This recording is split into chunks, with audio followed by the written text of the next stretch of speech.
লোহা লোহাকে কাটে, বেইমান বেইমানকে মারে, আর প্রিন্স পিয়ানো বাজিয়ে মারে। আরে জয় জয় জয় Sakibian, follow my Facebook page.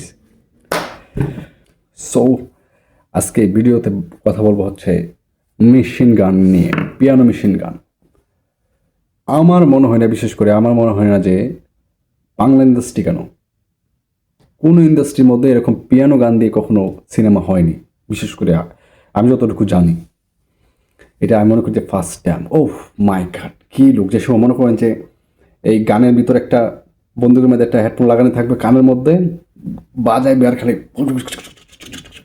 O my god! Bangla ইন্ডাস্ট্রির মধ্যে এমন একটা মেশিন বানাইছে। মেশিন বানাইতে নাকি আমি শুনছি যে খরচ গেছে 5-5.5 লাখ টাকা খরচ গেছে মেশিন বানাইতে। তাহলে বুঝেন এই সিনেমা কীরকম হইতে পারে, কীরকম ফাইট তুলতে পারে। এটা শুধুমাত্র একটা মোশন পোস্টার দিয়ে মানে একদম কাঁপায় দিছে পুরা ফেসবুক, ইউটিউব, সব ট্রেন্ডিংয়ে চলে আসছে। ঠিক আছে, একটু আর একটু ভালো হইতে পারতো, বাট যতটুকু আছে এতটুকু আমাদের বাংলা ইন্ডাস্ট্রিতে কেউ করতে পারেনি। এটা আমি মনে করি যে ফার্স্ট টাইম। পিয়ানো মেশিন, আবার টাইমার লাগানো আছে এখানে। হ্যাঁ, টাইমার দিয়েও দেখবে। আচ্ছা যাই হোক, এখন আমি মনে করি যে একটু ভালো হলে চলতো, যেটা সিরিয়াসলি কথা, যেটা আরেকটু ভালো বানাতে পারতো।